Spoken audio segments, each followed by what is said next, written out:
दोस्तों, जैसा कि भाग एक में हमने देखा था, एक ऐसा स्थान जिसने लाखों लोगों के खून से खुद को नहलाया हो, और उसकी अगली कड़ी में भाग दो में हम देखेंगे कि यह कैसे और क्यों हुआ। यूपीएससी मेंस में एक प्रश्न पूछा गया था, भारतीय इतिहास में भूप्रकंपी लड़ाइयाँ पानीपत के मैदान में ही क्यों हुई। इस भाग में हम इस प्रश्न का जवाब भी देखेंगे कि क्या, क्यों और कैसे पानीपत भारतीय इतिहास का एक निर्णायक स्थान साबित हुआ। 18वीं सदी में मुगल साम्राज्य को दो बड़े आक्रमणों का सामना करना पड़ा। प्रथम नादिर शाह के अंतर्गत ईरानी आक्रमण और दूसरा अहमद शाह अब्दाली के अंतर्गत अफगानों का आक्रमण।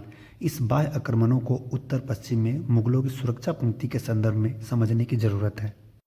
18वीं सदी में मुगलों की पहली सुरक्षा पंक्ति थी काबुल, गजनी और कंधार आधारित सुरक्षा पंक्ति। परंतु शाहजहां के काल में कंधार के क्षेत्र पर सफावी राजवंश ने कब्जा कर लिया, तो उत्तर पश्चिम में मुगलों की ये पहली सुरक्षा पंक्ति टूट गई, जिसका फायदा नादिर शाह को मिला।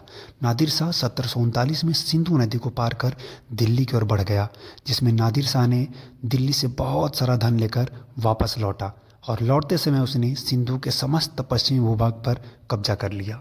मुगलों की दूसरी सुरक्षा पंक्ति थी सिंधु नदी आधारित सुरक्षा पंक्ति, क्योंकि सिंधु नदी को पार करना बहुत ही मुश्किल था। खासकर बरसात के दिनों में तो असंभव जैसा कार्य लगता था। अब एक बार अगर कोई सेना सिंधु नदी क्रॉस कर जाती थी तो फिर उसे पंजाब पर अधिकार करने में समय नहीं लगता था। सिंधु नदी आधारित दूसरी सुरक्षा पंक्ति टूटने के पश्चात कोई भी शासक भारत पर आक्रमण कर पंजाब पर नियंत्रण स्थापित करने में सफल हो जाता था। एक बार पंजाब पर कब्जा होने के पश्चात किसी भी आक्रमणकारी सेना के लिए हरियाणा का खुला मैदान पार कर दिल्ली तक पहुंचना आसान हो जाता था। इस प्रकार स्पष्ट है कि पंजाब और दिल्ली के मध्य स्थित हरियाणा का यह खुला क्षेत्र सामरिक दृष्टि से अधिक महत्वपूर्ण था।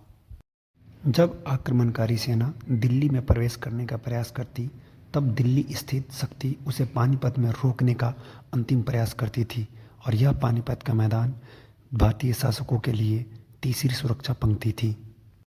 इसीलिए मध्यकाल के कुछ प्रमुख भूप्रकंप युद्ध पानीपत में घटित हुए थे। इस स्थल पर कुल 3 प्रमुख युद्ध घटित हुए, जिसमें प्रथम युद्ध 1526 ईस्वी में बाबर और इब्राहिम लोदी के मध्य, जिसमें बाबर विजयी हुआ था। पानीपत का दूसरा युद्ध जो 1556 ईस्वी में अकबर और हेमू के मध्य हुआ था, जिसमें अकबर विजयी रहा था।